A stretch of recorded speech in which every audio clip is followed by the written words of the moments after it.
नमस्कार मित्रों, आपका स्वागत है अध्यात्म यात्रा में। इस यात्रा में हम अलग अलग विषयों पर बातचीत करेंगे, अध्ययन करेंगे, मंथन करेंगे, चिंतन करेंगे, ध्यान करेंगे और ये देखेंगे कि हिंदू धर्म के अंदर क्या क्या चीज़ें हैं।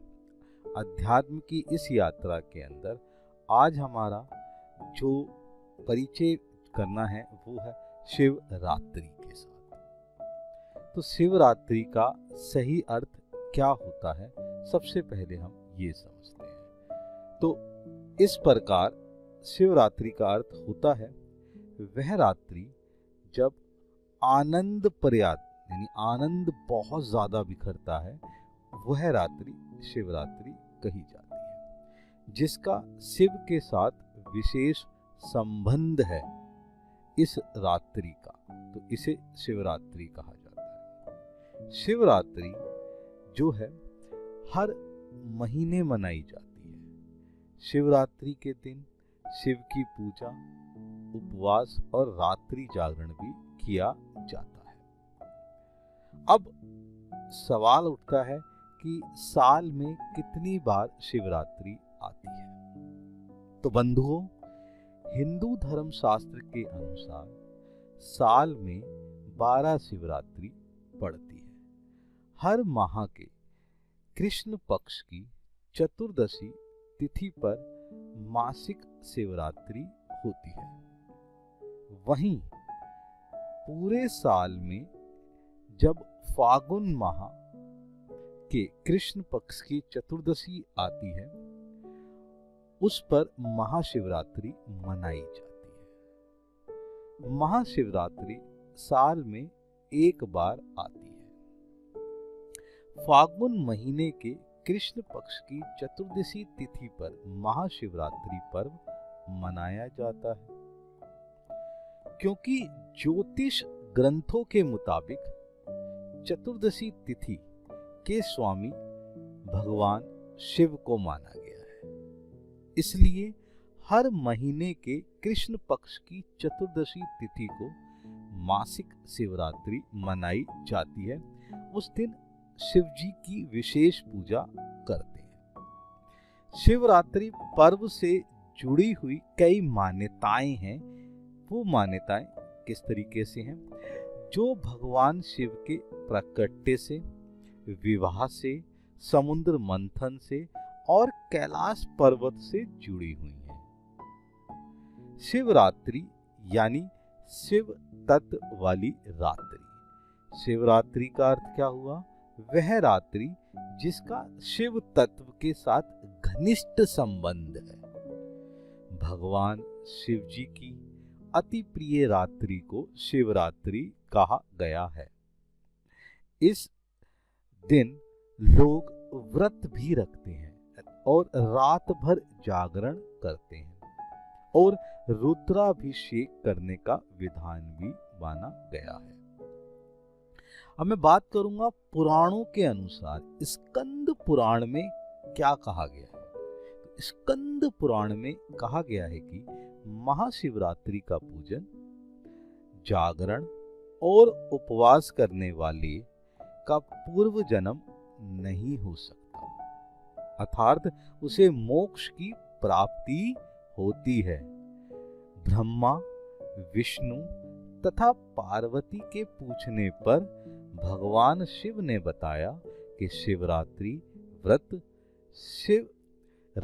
व्रत करने से महान पुण्य की प्राप्ति होती है। शिव पुराण में मोक्ष के 4 रास्ते बताए हैं। इन 4 रास्तों में भी शिवरात्रि व्रत का विशेष महत्व है। तो हमने 2 पुराणों के बारे में बात करी, स्कंद पुराण के अनुसार और शिव पुराण के अनुसार। इसलिए इसे जरूरी है कि शिवरात्रि मनाई जाए। अच्छा, लिंग रूप में प्रकट हुए भगवान शिव। तो शिवरात्रि के दिन ये माना गया कि लिंग रूप में प्रकट हुए भगवान शिव। शिव पुराण में लिखा है कि महाशिवरात्रि पर ही भगवान शिव पहली बार प्रकट हुए थे। दरअसल ब्रह्मा विष्णु में इस बात पर मतभेद हो गया कि बड़ा कौन है।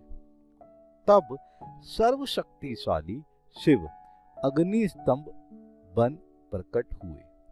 उन्होंने कहा कि जो भी उनकी आदि और अंत का पता लगा ले वही श्रेष्ठ है। परंतु दोनों असफल रहे और ईश्वर के अस्तित्व को नहीं जान पाए। फिर उन्होंने उन्हें भगवान मान लिया। तो इस तरीके से लिंग रूप में प्रकट हुए भगवान शिव। दूसरी मान्यता देखते हैं। शिवरात्रि के विवाह सही है के बारे में बताया गया है कि यहाँ पे शिव और पार्वती के विवाह के दिन के भी मान्यता दी गई है। इस दिन भगवान शिव पार्वती का विवाह हुआ था। भगवान शिव को पाने के लिए देवी पार्वती ने कठिन तपस्या की। भोलेनाथ ने कहा कि वे किसी राजकुमार से शादी करें, क्योंकि वह एक तपस्वी के साथ रहना आसान नहीं हो सकता। पार्वती की हट के आगे अंततः शिव पिघल गए और दोनों का विवाह हो गया। तो इस तरीके से ये एक मान्यता यानी कि लिंग के रूप में प्रकट होना, शिव और पार्वती का विवाह होना, ये। अब हम बात करते हैं तीसरी बात। तो तीसरे के अंदर समुद्र मंथन से इसे जोड़ा गया। समुद्र मंथन से निकला हलाहल विष पिया था भगवान शिव ने। तो शिव ने एक मान्यता यह भी है कि समुद्र मंथन से पहले हलाहल विष निकला। इसकी ज्वाला इतनी तेज थी जिससे देवता और दैत्य जलने लगे और हर तरफ जो है त्राहिमाम होने लगा। तब सबने शंकर जी की प्रार्थना की। तब महादेव ने उस विष को पी लिया। इसके प्रभाव के चलते शिव जी का कंठ नीला पड़ गया। इस गर्मी को कम करने के लिए देवताओं ने शिव जी पर बिल्व पत्र चढ़ाए। माना जाता है कि वह जो रात्रि थी वह शिवरात्रि थी, इसलिए इसे शिवरात्रि से जोड़ा गया। तो हमने अभी तक 3 मान्यताओं की बात करी। लिंग का प्रकट होना, भगवान शिव और मां पार्वती के विवाह और समुद्र मंथन से जुड़ी। अब हम एक और चीज समझते हैं कि एकमात्र हुए थे शिव योगिक परंपरा में शिव देवता तो आदि गुरु माने जाते हैं।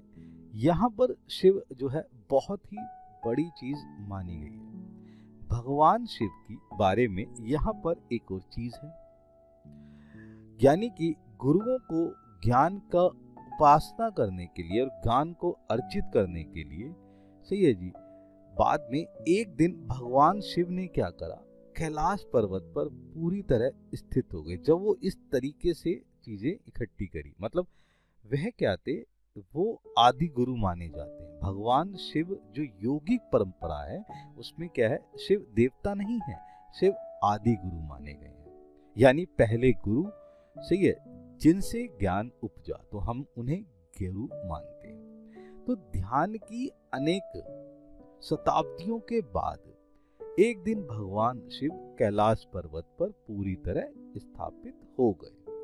तब उनकी सारी गतिविधियां शांत हो गई, वह पूरी तरीके से स्थिर हो गए। तो माना जाता है कि वह दिन महाशिवरात्रि का था। तो मैंने आपको 4 मान्यताओं से जोड़ने की कोशिश करी कि ये 4 चीजों से कैसे है। एक मैंने आपको बताया प्राकट्य, सही है जी, जिसमें मैंने आपको लिंग की प्राकट्य के दिन बताया, वह शिवरात्रि को माना जाता है। दूसरा मैंने आपको विवाह के बारे में बताया, वह दिन जिस दिन माँ पार्वती और भगवान शिव का विवाह। तीसरा मैंने आपको बताया कि किस तरीके से समुद्र मंथन से ये जुड़ा हुआ है, तो उनकी गर्मी शांत करने के लिए बिल्वपत्र चढ़ाए गए जब उन्होंने हलाहल विष पिया, तो समुद्र मंथन से जुड़ी।